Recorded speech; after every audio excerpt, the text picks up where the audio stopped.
I used to do an intro, and I noticed that would make people feel uncomfortable.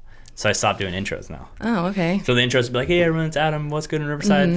Like, and then it kind of like the spotlight would go on them, and some people wouldn't like, hey, my name is. Yeah. So now I just go like, all right, we're going. Got it. That's it. All right. So what's going on? Just trying to create the impact that I have envisioned, and I've been doing this now for quite some time, super duper part-time, and passionate about making women feel better about themselves. Very good. Well, why don't you let everyone know who you are and what you do? Okay, so my name is Brooke. I am a health and fitness coach is what I like to call myself. I work mainly through Herbalife, but I do meal plans outside of that. I do customized like at-home workout guides, branching off into the personal training more, and basically it's just like I want to be your hype woman. Oh, really? That's what you hired me to do. Is like, I think a lot of people need the hype woman. You know what I mean? You get a lot more done when you set off to do goals if you have somebody to keep you accountable. For sure. I think that's what people do not realize, and I feel like every podcast somehow comes up. It's like who you surround you and who you talk to every day like matters. Without a doubt, and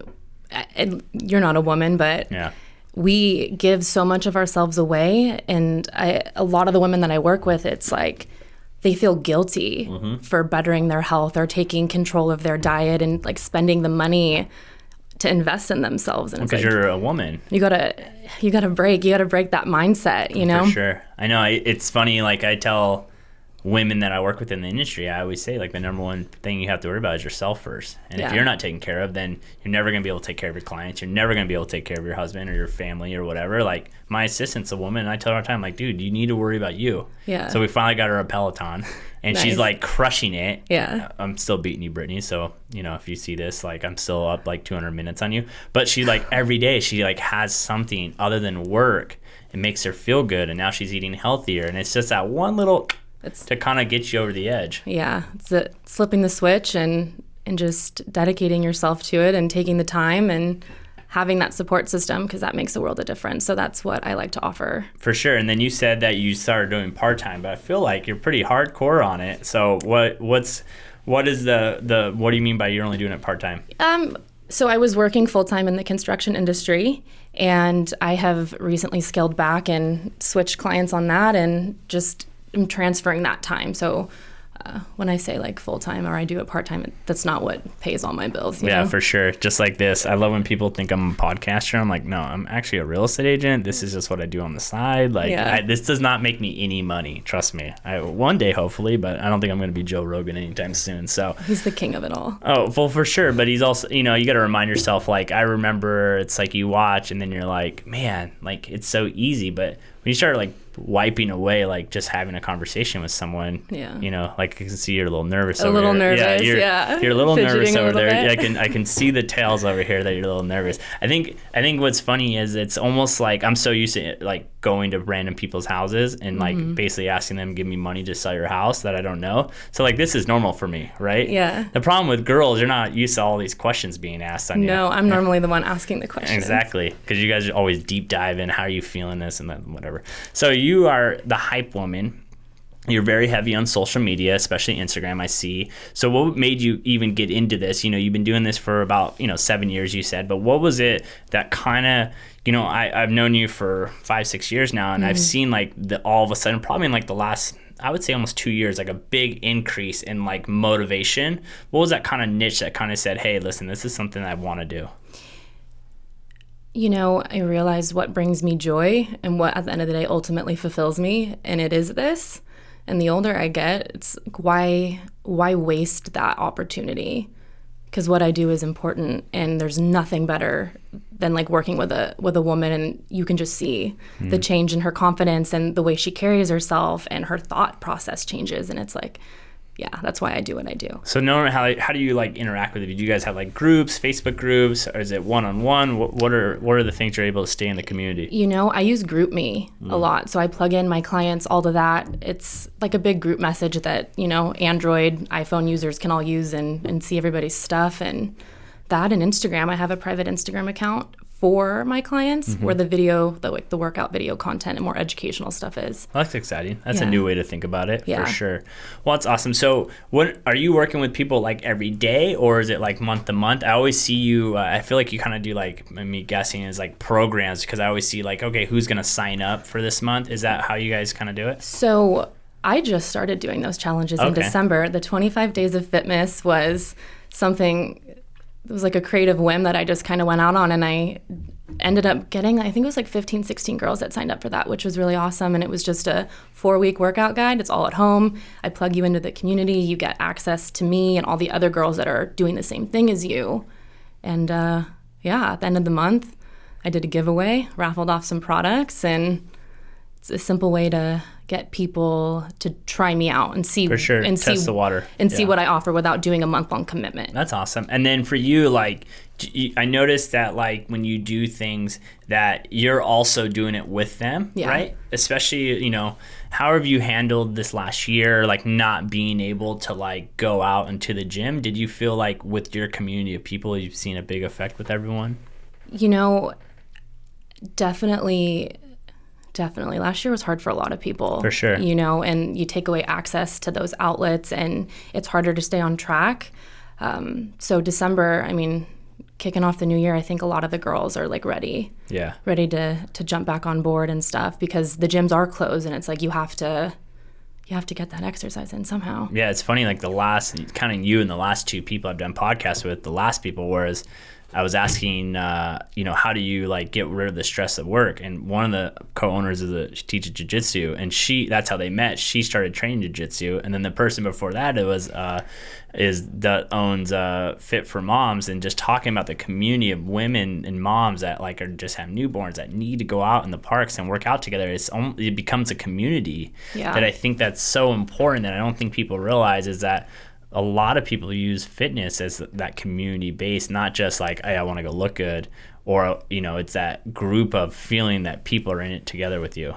There is so much healing properties in community and to be in support of one another that I think a lot of people don't realize. And for girls, we're kind of raised to compete against one another, really.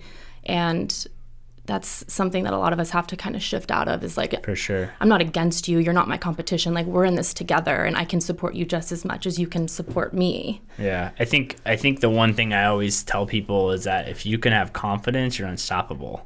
And I think that's the biggest thing I think a lot of people lack, is confidence. Yeah. And it's sad, because it's like, dude, it's something that people don't realize, that when you have confidence, it's unbelievable. It's being able to give people that confidence that's more important than anything else in this world. Definitely. And it just matters how you do it, right? If it's dressing better, if it's fitness, if it's eating healthy, or whatever it is. I think people lack the ability of knowing like confidence is such a massive thing, that I always try to like pump to people, because the world is trying to break you down. And people don't realize how hard it is to needing a hype person. And I don't think people realize a lot of people need a hype person. Like, I'm lucky enough I don't need a hype person, right? Like, I hype myself up. Like, I'm a machine when it comes to that. But some people need hype people and need coaches and need mentors, and that's okay to admit. I wish, I'm looking for coaches right now. So if you're like a top person, you coach, like, hit me up. I really want to start. I need to start coaching again this year with someone. What was I going to say? With the confidence, I don't think a lot of people also realize that that's mental. Like, it's all mental. You probably weren't always this confident. Oh, no, for sure. No. It's kind of like a muscle, and that thing is grown, and it's your mind, and your mind is the biggest tool that you have. So you gotta work on that every day. Yeah. And you'll start seeing that snowball into other areas. Well, when I first got in this industry, into real estate, like, I was a cocky, right? I was like 27, just got fired from baseball, had nothing in my life. So I was like, the way I try to perceive confidence with people was like, I was like that guy that was just like the loudest, the most, because people don't realize this, but I was lying to myself, because I had nothing going for me, that I had to double down on believing in myself so much. And that was like getting heavy in Grant Cardone and Gary Vee and memes and watching only motivational stuff and this, that, and the other. And it made me that confident, cocky. And now I've tapered off, because now I don't have to be that person anymore, because I have built and I have been around the industry. But when I first got in, I had to be that way, because you're new. And that was like what I always say when people say something. I was like, I did it because I had to do it to survive. I had to fake it until I made it, and now I made it, so now I can dip her back. And I don't think people realize it's like you have to brainwash yourself into believing that you're unstoppable. I hate the term brainwashing because that just sounds negative, but it's breaking thought patterns that don't serve you. Well, it's breaking the thoughts that people don't realize is that in the world that it's hard when you listen to negative stuff all day. Like right now, I have started this week. No more. I only have YouTube at my house. I have nothing else. No more politics or news on TV anymore. Yeah. So if I'm watching YouTube, it can only be entertainment or education.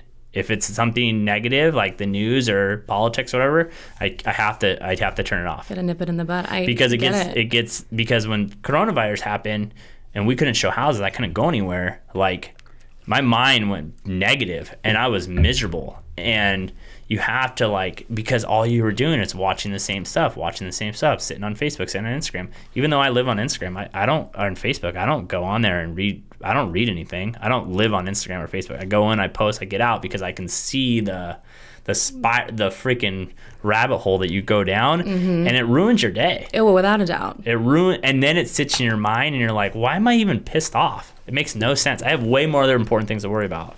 Yeah. You gotta watch what you're pouring into your mind because it's gonna trickle into other areas of your life. And my big thing with my clients is hit the reset. If you find yourself in your head talking badly about yourself or talking down to yourself, take 5 minutes, take some deep breaths, hit the reset, and refocus those thoughts onto something more positive that feels better. Yeah. Because that's how you end up building that muscle and breaking away from those thoughts is long term. Hitting the reset button as many times a day as you need. For sure. And then, obviously I think I truly hate Instagram and Facebook. A lot of people don't know this, but I think it's the worst thing in the world, especially for women.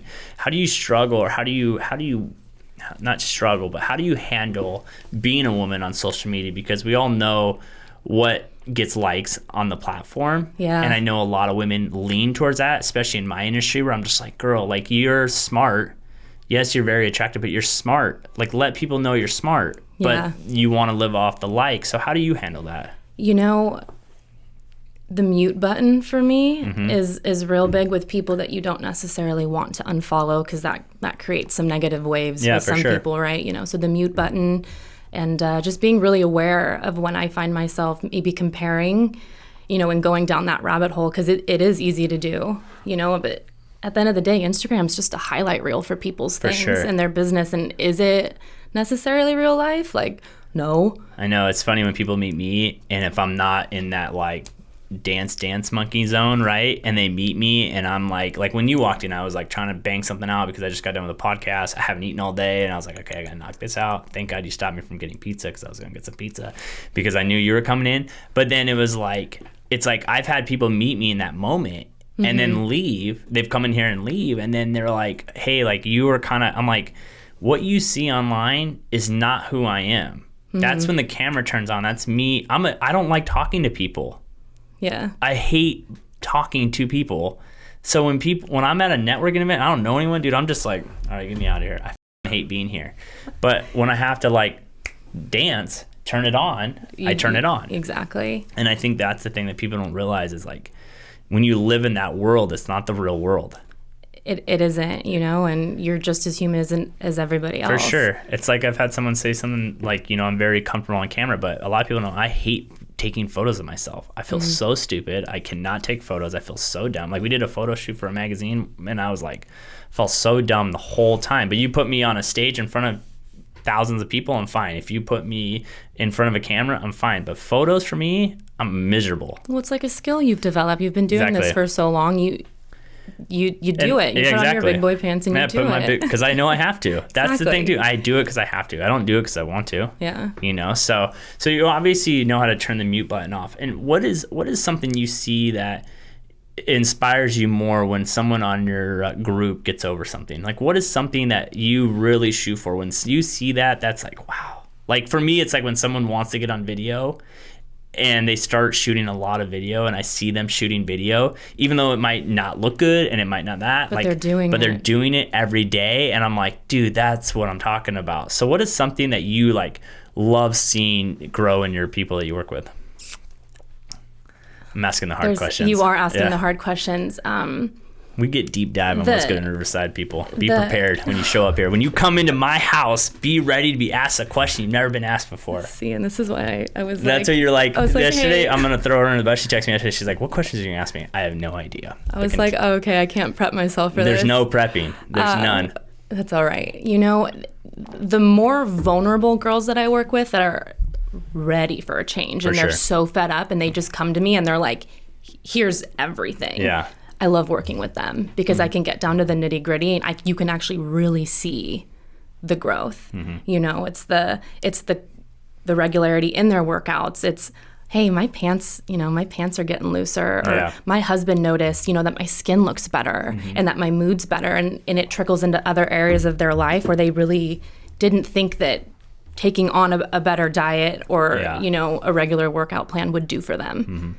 If you could pick one thing for someone to make that first step, right, in health, because I think really, like, people don't realize, I think what you put in your body does matter. I'm not the greatest. I was just talking about getting pizza. I had pizza actually for lunch yesterday, and pizza's great. I know, it is great. It's so amazing. Like, why can't pizza be healthy? It can be. It can. Why can't the fatty, most crazy pizza not make me fat? But that's not here nor there. So what is something you think you start seeing that you think is a real important step for someone to take if they just want to, like, get the ball rolling? Is it drinking more water? Is it just eating healthier? If it's just going out for a walk, what is something that you like showing up that first step to kind of get the wheels going? Water. Water is like the biggest thing for me. Our bodies are made up mostly of water, and if you're dehydrated, your metabolism slows down, your energy level's not as good, and your body's not flushing out toxins. And so you're saying my 5 coffees a day and 2 Red Bulls are not good for me? No. In my 1 bottle of water? In your one, that's all you drink? I try to drink more. So I drink 1 or 2 bottles on the Peloton every day now. Now I drink out of this a lot. I actually enjoy doing a lot of podcasts because it makes me drink a lot of water. Okay, all right. So, like, I drink more water when I do podcasts than when I do any time else. Got it. So I'm trying to get better on the water game. Yeah, I tell everybody to shoot for at least a gallon a day. That's crazy. So how long was it hard for you to kind of get going in this direction? And do you see that, like you made a comment earlier, you're not getting any younger. Has it gotten harder for you? Like, I remember when I was like 25, I'm 33 now. Like, when I was 25, I could literally go work out whenever the time, like, now I'm like, oh, man, it was a long day. I'm just going to chill at the house. I rode the Peloton already this morning. Like, was it easy for you to get started, and is it easy for you to continue to do this?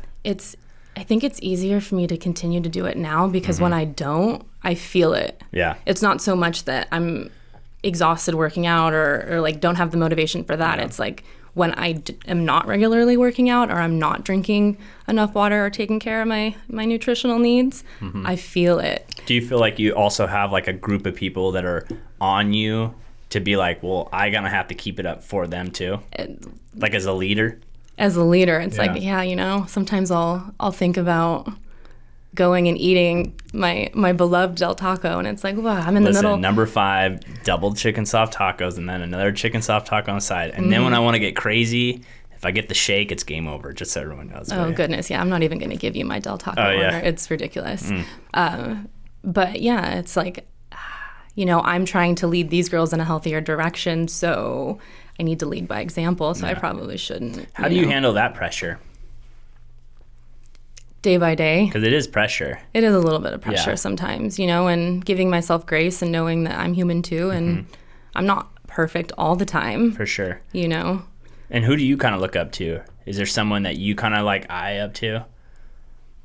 Like for me, mine is a guy named Kevion, who is my coach, right? So when it comes to real estate, Kevion's like the guy I look at, like where I'm like, if one day I could be Kevion, that's who I would love to be one day. In all aspects, family, business, anything. One day I want to be, not Kevion in general, that's weird, but like what he represents is something that I strive for. So for you, is there someone in your industry? Is there someone in Herbalife? Is there someone that you follow on Instagram? Who is someone you kind of look up to and feed off of? Is it bad if I don't really... That's fine. I don't really have anybody. That's fine. I read my books and I have... So what kind of books do you read? Oh, I'm all into the personal development. So who is an author you like? What's the last book you read? Let's go with that one. Right now I'm reading a book called Raise Your Vibration by Sabrina something. Okay. And it's really good. I'm in the middle of a book. I have a 45 book rule this year. I want to read 45 books. 45. Yeah. Wow. So not 2020, but 2019, I had a goal to read 24. And I tapped out. It was like at 18 and like maybe a half. And then I hardly read anything last year because I was so burnt out. That's the thing. When I first got in this industry, I like was coming off an emotional, depressed zone in my life. And I was sleeping on a buddy's floor in Beaumont. And best friend Chris, shout out, still my homie, best friend. And like, so I was like going hard, like Grant and Gary and motivation and Tony Robbins and anyone ever. And then like I went through like burnout mode. I'm still kind of feel like I'm there. Like I can't, and it's not bad because I think I've soaked up a lot what they say, because I'll give them credit. They kind of just repeat themselves. Yeah. But they've figured out the 5 things they believe in and they preach it. So now I'm like, okay, I've heard that. But there's times where like right now I feel like this year, I feel like last year I consumed so much media, bad media, that this year I needed to be like, okay, when it comes to time, should I be watching crappy YouTube videos that don't bring any value to my life, or should I be reading a book? I should probably read a book. But the problem is I'm reading a book right now and it's like, I'm kind of like reading it and I'm like, it's not that great. And I kind of like feel like I'm trying to just skim through it so I can say I did it. Do you find yourself reading pages and then going, wait, I just read that? I feel like I jump around, right? So like I'll like read like like if whatever the topic is in that chapter, if it's something I know doesn't like go to me, like this book is written from a big CEO of a big company, right? So a lot of things he talks about doesn't affect my life, like what I'm shooting for. So then like stuff like that I'll scan, but like one of the things he was talking about was like hiring and firing people, how to build the right team, things like that I'll read. But then I also try to bounce back from not all real estate books. So this is a non-real estate book because it's like I can only read so much real estate books. You know, so yeah, but goal's 45. That's the number this year. Old Jordan retired number. That's a killer. 45 podcasts, 45 food vlogs, 45 whiteboard educational videos, 45 houses sold, 45 books read. 45. What's up with just that number? Because I don't think I could do 52 because of just how the year is and holidays and this, that, and the other, right? And like, that's like one a week, right? 52? Yeah, so it's one a week. So now like 45, I feel like that kind of gives me a little cushion, right? Where it's like, a little grace. What if I go out of town for a week? What if Adrian needs to go out of town for a week? I just feel like 45 is a doable goal. It's realistic. Yeah, right? And honestly, the hardest one's going to be sell 45 houses, to be honest, but we'll see. But it's the seller's market, isn't it? Yeah, I know, but it's a terrible real estate market right now because quick real estate is that there's no inventory. So yes, it's a crazy seller's market and things sell in one day. But there's no inventory because people don't want to sell. So it's like you're getting all these buyers like today, right after this, I got to go run to Moval and show 5 houses. Well, I know I'm going to show 5 houses. I'm going to write probably 4 or 5 offers and probably not get any of them. And so this is a poor market for me because it's so one-sided where I did the same amount of deals I did last year, or not 2020, but 2019. I did the same amount I did in 2020. And so I don't need 75 showings on a house. I need 20 and I need 4 offers. I don't need 35 offers. And what sucks is you lose a lot of buyers because one, they have to go buy apartments because they're tired of looking, their lease is up, they got to get another lease, or they just get burnt out. Yeah. You know, so it's a great market for sellers, but no one really cares about the real estate market because if they did, more people will sell. It's the highest, craziest sales market we've ever seen, and less people are putting their house on the market than last year. So no one cares about the housing market as much as everyone says they do. It's the uncertainty. It's the uncertainty where it's like, but where do you go? You know, people sell homes to solve problems where there's nothing on the market, so you're not going to get a better house. What are you going to move out of state? But if you have no reason to move out of state, why are you going to move? And most people live on the American dream of owning a property, which I don't. I think I would sell now, and if you think the market obviously goes up and down, sell when it's really high and go rent, and if it goes back down, buy someone else. But that's a whole nother podcast. So what is your daily routine to kind of keep you in the road? Because I've noticed when I keep on a good routine, that is what really helps me. Like right now I'm getting up at 5 on the Peloton for an hour, reading my book for an hour in the morning, getting here by 9. So, and then by 9, the day kind of goes out of control. And then phone off at 8. That's so awesome that you do that. Phone off at 8, and then read the rest of my book for an hour, and then bed. That's good. Then a melatonin, and I'm out. Yeah. Yeah. That's what I'm talking about. Yeah. So what's your daily? I've got my evening routine, which is very similar to yours. Yeah. And then in the mornings, it's waking up. It's making my bed first thing, putting on my pot of coffee, yeah, doing my affirmations. I listen to some audio and stretch a little bit. Yeah. Jump about my day. I make sure that I exercise. I don't really like to put on a schedule. Yeah, no. It's too hard, I think. For me, that's setting me up for failure. Yeah. Because it's like if I'm not doing it to a T, then I'm failing. Yeah. And then it just messes with my head. So it's like give myself a little bit of room to plan my day however I want. Well, let's talk about your goals, because you seem like you have some big ones. Yeah. Which is very impressive. Why don't you tell people some of the things we were talking about before the podcast? Because obviously you're doing your normal job that pays your bills, which I respect, because a lot of people think that they can just start a business. It's like, well, it doesn't pay your rent, so yeah, no, you have to pay your overhead first. Get into it. So you work for Herbalife, but I think Herbalife for you is a stepping stone, like you said. So what's like the mumain goal for you one day? I really want to open a nonprofit for women that have overcome sexual assault, which is what I was telling you earlier. I think that's like the end all be all for me. Maybe being like a life coach and like getting into that. Because like I said, it just fires me up to work with somebody and you see them blossom and you see them break through their own bull. Yeah. And it's like, it's really sad when you see people that have huge potential and and they just have the wrong people around them and they just get beaten down and you're just like, dude, you have so much potential. It's sad to watch, but then also like your life is a choice. 100%. You get to choose 100%. exactly how it goes. So, I mean, you can lead a horse to water, but you can't make it drink. So it's 100%. Like I can give you all the tools to better yourself, but ultimately you're the one that's responsible for using them. I agree. I mean, I think a lot of people don't realize that it's like the picture of the iceberg and they see success on top. There's so much that goes into it and there's so much doubt. And I think if anyone realizes that, anyone who you see and you idolize or whatever, if you don't think they have doubt in their mind, if you don't think that they don't have ups and downs, if they don't feel like a failure from time to time, you're foolish. Like I'm doing a podcast or a Zoom meeting on Tuesday or Thursday. It's going to go out to like a few thousand umpires and it's talk about like mental health and being on the road and being distressed and feeling like you suck and how do you handle that? It's like, dude, we all have it.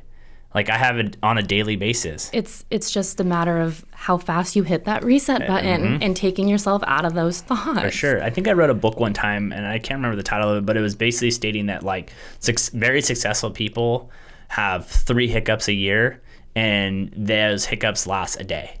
And then pretty successful people have 6 hiccups a day and it takes them maybe a few days to bounce back. And then very low end non-successful people have 20 or 30 hiccups that take some weeks to get back into it. And I think that's the biggest thing I try to tell people. If you're ever in this office, I'm a firework. I get pissed off really quick, I'm over it.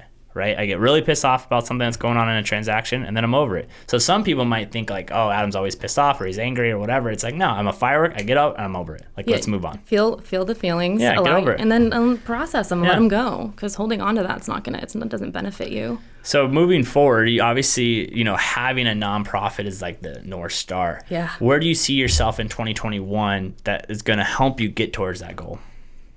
Definitely teaching more women to make money through Herbalife and building that team is going to be crucial, and just growing that and seeing what kind of things and what kind of doors open up from that. I think that's going to be like the groundwork. That's the groundwork? I think so. Are you going to try to do more of those like December 25 things, like more group workouts where women can like opt in and things like that? Yeah. So I actually wanted to commit to those through May and to see, give it a solid 5 months or so to see what comes of it. But January kickoff, girls are crushing it. Yeah. I don't know what February's is going to be called yet, but it's going to be a good challenge. That's exciting. How many girls do you have in that group right now? It's like 20. Yeah. 20, 21. Do you kind of like that number? Do you feel like there's going to become maybe a number that's too big? Like, are you going to have a cap moving forward? No? Haven't thought of a cap. Oh, okay. Haven't thought of a cap. Haven't got there yet? Haven't got there yet. I'm just excited to see the number grow, because it's better. The girls are more excited when there's more people sharing and interacting with each other. Do you guys ever try? There's a lot of those people from here, or are they all over like California, the United States? I've got a couple girls in Texas, but most of them are pretty local. Yeah. So. Do you guys try to do like obviously gyms are closed, but do you guys try to do any meetups like at parks and work out and stuff like that? Lincoln Park in Corona is a great park to do boot camps at. I haven't committed to actually getting any of those on the schedule yet, but Zoom has been a great outlet too, because I can get on there and we can run you through a circuit and you're in your living room. That's awesome. And then I'm assuming you kind of do your workouts with like no equipment. Yeah, very little to none body weight, bands, maybe if you've got some light dumbbells that you've picked up or like a stability ball or something, but dude, I bought a ball. Those things are not cheap. I got it on Amazon. They were expensive. Really? Yeah, they're like $100. I was shocked. How much it was. The big ones? Yes. They're expensive now. What kind of stability ball? I don't know. Maybe I got the hardcore one. But literally, it was expensive. Wow. I was shocked. And then I got the half one, trying to work on my balance, because you saw my mountain bike. I'm trying to get better at mountain biking. So I don't have like those balance muscles in me yet. Those are important. I'm trying not to go over the bars and bust my face open. Kind of on camera a lot, so I gotta kind of keep this thing. Keep the money maker. Yeah, well, let's call it something like that. Well, that's exciting. So, Well, in the perfect world, how many girls do you have by the end of the year? Let's set a goal. What's the goal on camera? On camera. Putting me on the spot. Yeah, on the spot. Putting me on the spot. I think I'd be over the moon with like an organizational volume of like, I don't know, 40 to 50 girls. 50 girls is the number. Actually, let's make it 45. Oh, okay. 45 is the number this year. 45 is the number. I love when people are like, what's your word for the year? I'm like, I don't have a word, I have a number. 45. 45. And that just started happening the other day, so we'll see. Well, that's exciting. So what else what's something you want to leave everyone on? All right. So you're a fitness health coach. You're inspiring women online. Obviously, go follow her, even if you're not joining her groups, because she's someone that motivates me. I'll say that. Thank you. Definitely. I think I know how hard it is to be positive all the time. And I think I know how hard it is to push content all the time and how tiring it is. And especially what people don't get when it comes to social media is like, you do all this stuff and then like maybe no one even DMs you, or you get 20 likes or whatever. And so like I try to tell you, I don't even look at likes. I don't look at likes. I don't look at how many people look at my story. I don't look at any of that stuff because I don't think there's a number that would make me happy. So it's like only the number is going to upset me. Yeah. So I'm not going to compare the content I put out based on likes, because I know what gets me likes and follows. That doesn't really help me, It's like people who buy followers. I'm like, why would you do that? Yeah, I've never understood that. You got to organically grow it, but posting what you want, it's the content that you feel called to put out there. And if you're not in the mood, then maybe don't. Yeah, exactly. But having too much anxiety, I couldn't take off like a week. Oh no, me neither. No, I can't take a week off. Like no. I don't post a lot on weekends. Saturday and Sunday are kind of like my off days where I don't really post. But like, I don't think I could just delete for a week. I'd freak out too much. Not because I need the attention, but I'm like, what if a client DMs me and then I lose that client because I'm not on it, and then yeah, I get that. That would freak me out. I get that. I couldn't take more than a couple of days off myself. Like I could not post, but I just can't have it deleted. Oh, yeah. Well, no, never delete it. I know, that's crazy. What's wrong with people that do that? But do you ever sometimes wish that this is an interesting question I always sometimes think of. Do you ever wish that your calling wasn't this? Because it's not an easy thing to do, to like take on all that from people. Mm-hmm. Do you ever think like, man, could I have just done that? Right? Like when clients call me complaining, and I know they're calling just to complain about a house, sometimes I'm like, why couldn't I just sold insurance or like cars? Like, you know what I mean? Like, why did I pick something that's like the roller coaster of someone's major life? You know what I mean? Does it ever wear you down? I think it wears me down when someone I'm working with talks about how bad they want it and how this, that, and the other. And I'm like, okay, well, results speak for themselves, and I'm giving you all the tools, and I'm like supporting you, but you're clearly not doing it. Number one pet peeve in my world. So it's just like, that kind of bugs. Number one pet peeve in my world. I cannot stand when people say they're going to do something, they don't do it. Yeah. Literally. I'm like, that's why you pay me. Like you 100%. You know what I mean? Like, you brought me on because this is clearly what you want, or you wouldn't have come to me in the first place. So why aren't you doing it? Yeah, and I think that some people just have to realize, like, you know what? Like, there's a big difference to saying you want to do and actually doing it. Yeah. Self work and breaking through those limiting beliefs and doing affirmations and changing. I need to get on an affirmation game. Yeah, you do. I just feel stupid talking out loud. Like Kevion is huge on affirmations, and when I coached him, we would do them, and I just feel so stupid. That's because you just started. That's because you just started and you didn't do it long enough. I actually was looking for a book last night on affirmations. I was like, I'm gonna read a book about affirmations so I can get on this a little bit better. That's my main goal. I'll send you some things. Oh yeah, perfect. I need the help because that's something that I know. I mean, that's what it's crazy when you don't even know what affirmations are, but then you technically do them, and then you're like, holy fuck, I did affirmations, right? Like I used to always tell people I'm gonna own my own office one day, and then it happened, and I guess that was affirmations, but that was just me speaking the truth. It's manifestation. That's what I'm saying. That's why 45 is a number. I'm just gonna start saying 45 randomly. 45. People are thinking like, oh, we need to lock this guy up. He's getting a little crazy. He's gone local. Saying 45 all the time. So what's the best way for people to get a hold of you? Instagram. Okay, what's your Instagram have? It's Brookehalen. Okay. And my name is spelled with an E at the end. Oh, don't worry. We'll put it on. We'll put it right here in the comments. I'm just gonna say. What's one last thing you want to leave any woman that's listening to this that might be in that place where you know that they need help or they're just not happy or anything like that? What's the one last thing you want to leave? Inspirational, mic drop, Instagram post. I would say that no matter what it is you're going through, babe, just keep fighting one foot in front of the other day in, day out. And if you continuously hit that reset button, you will make some sort of movement, but you got to keep going. You got to keep going. Know you're worth it. That's inspirational. I think that more than life, women have it harder than anyone else because of just society, and I think that more women need to realize their worth because they're more powerful than they realize. Yep. And that's the craziest thing that I always wonder with women is that you are so powerful, and you literally can get whatever you want in this world. You just have to go for it. You just have to go take it. And tell yourself that you're worth it. And, 100%. And all that 100%. Stuff. I mean, literally, women have started wars. You don't think you can't get whatever you want in this world? You definitely can. So take care of yourself. Mental health is more important than anything else. Drink your water. Yep. Drink a gallon a day. I'll hopefully get maybe 2 or 3 cups in me today. And until next time, guys. Peace. Bye.